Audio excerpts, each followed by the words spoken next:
안녕하세요. 정부의 바다, 정바다 세상입니다. 향후 기초수급자가 될 예정인 분들뿐만 아니라 기존의 기초수급자분들까지도 항상 헷갈리고 혹시나 수급 자격에 불이익이 있을까 늘 걱정하는 부분이 있습니다. 그것은 바로 통장 잔액인데요.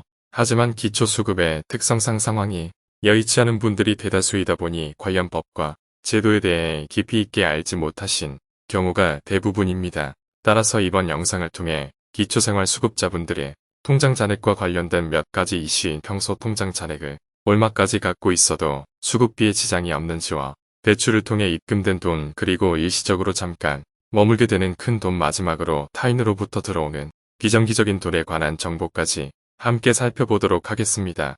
이러한 정보는 당장 안전한 통장 관리에 적용할 수 있는 것들이므로 이번 영상의 내용만 잘 숙지하셔도 향후 통장 잔액으로 인하여 수급 자격에 미칠 영향에 대한 걱정은 말끔히 해결하실 수 있을 것입니다.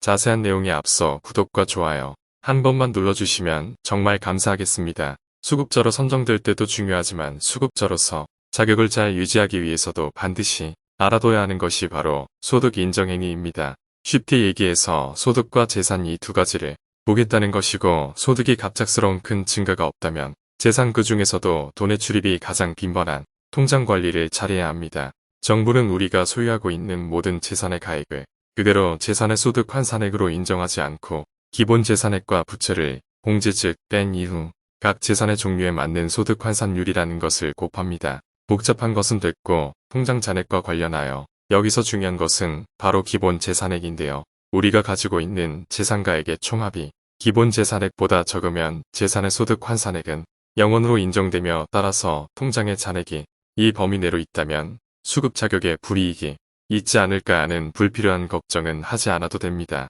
또한 정부에서 결혼과 장래와 같은 기본적인 생활을 위해 생활준비금 500만원까지도 공제해줍니다. 정리하자면 갑자기 정기적인 소득이 크게 증가하는 경우가 아니라면 우리가 소유하고 있는 재산가액의 총합이 기본 재산액과 생활준비금을 합친 금액보다 적다면 수급비 감액이나 자격 탈락 및 해지와 같은 불이익은 겪지 않게 됩니다. 더 쉽게 이해하실 수 있도록 예시를 하나 드리겠습니다. 재산은 크게 세 가지로 볼 수 있는데, 현재 주거재산으로 월세 보증금 1,500만원, 일반 재산으로 자동차 500만원, 금융재산으로 주식 100만원, 보통 예금 통장에 150만원, 적금 통장에 150만원이 있다고 한다면 총 재산액은 2,400만원입니다. 그리고 현재 창원에 거주 중이며 현재 일을 쉬고 있는 무직 상태라고 한다면 창원은 현재 특례시이므로 대도시 기본 재산액인 6,900만원과 생활준비금 500만원을 더한 7,400만원에서 현재 총 재산액인 2,400만원을 뺀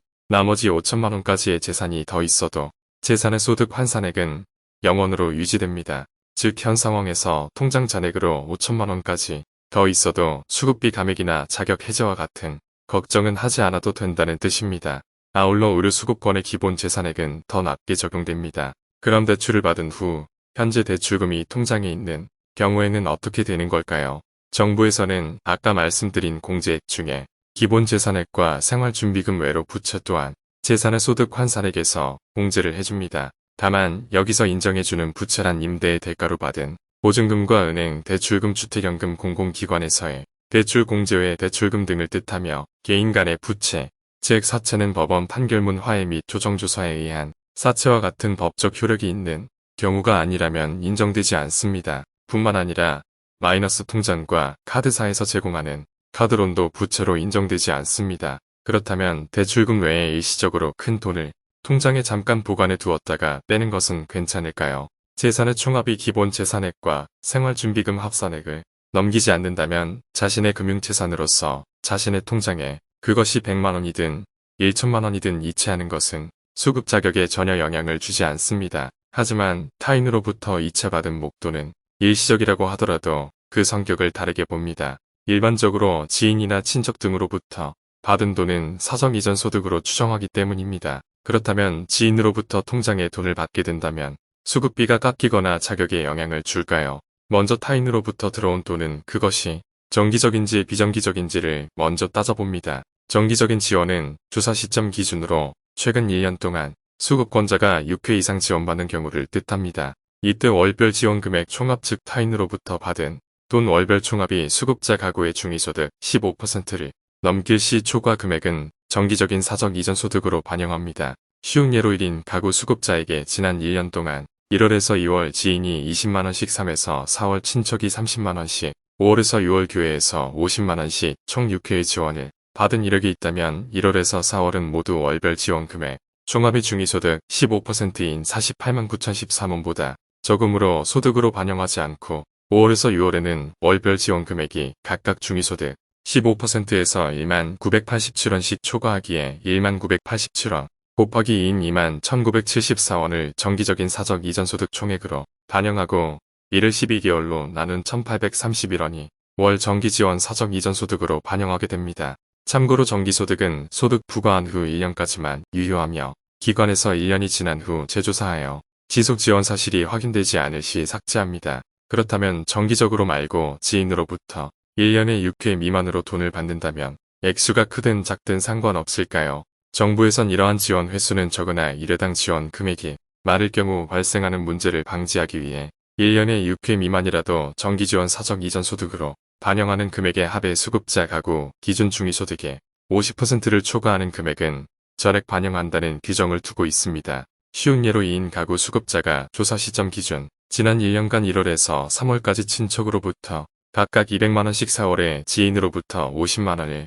받은 이력이 있다고 하겠습니다. 그럼 첫 번째로 정기지원 사적 이전 소득으로 반영하는 금액을 구하기 위해 아까 살펴보았던 중위소득의 15%를 다시 가져오면 2인 가구 기준 중위소득의 15%는 48만 9,013원이고 1월부터 3월까지는 중위소득의 15%인 48만 9,013원보다 매월 151만 987원씩 많고 4월에는 1만 987원이 많습니다. 이들을 더하면 454만 3,948원입니다. 마지막으로 이들의 총합에서 중위소득 50%를 초과하는 금액만큼을 정기지원 사적 이전 소득으로 반영한다고 하였으니 총합인 454만 3,948원에서 2인 가구의 중위소득 기준 50%인 164만 43원을 뺀 나머지인 291만 3,905원이 정기지원 사적 이전 소득으로 반영할 총 금액이 여기에 12개월로 나눈 24만 2,825원이 최종적으로 월 정기지원 사적 이전 소득으로 반영되는 금액입니다. 따라서 실질적으로 이루어지는 지원이나 후원이 아닌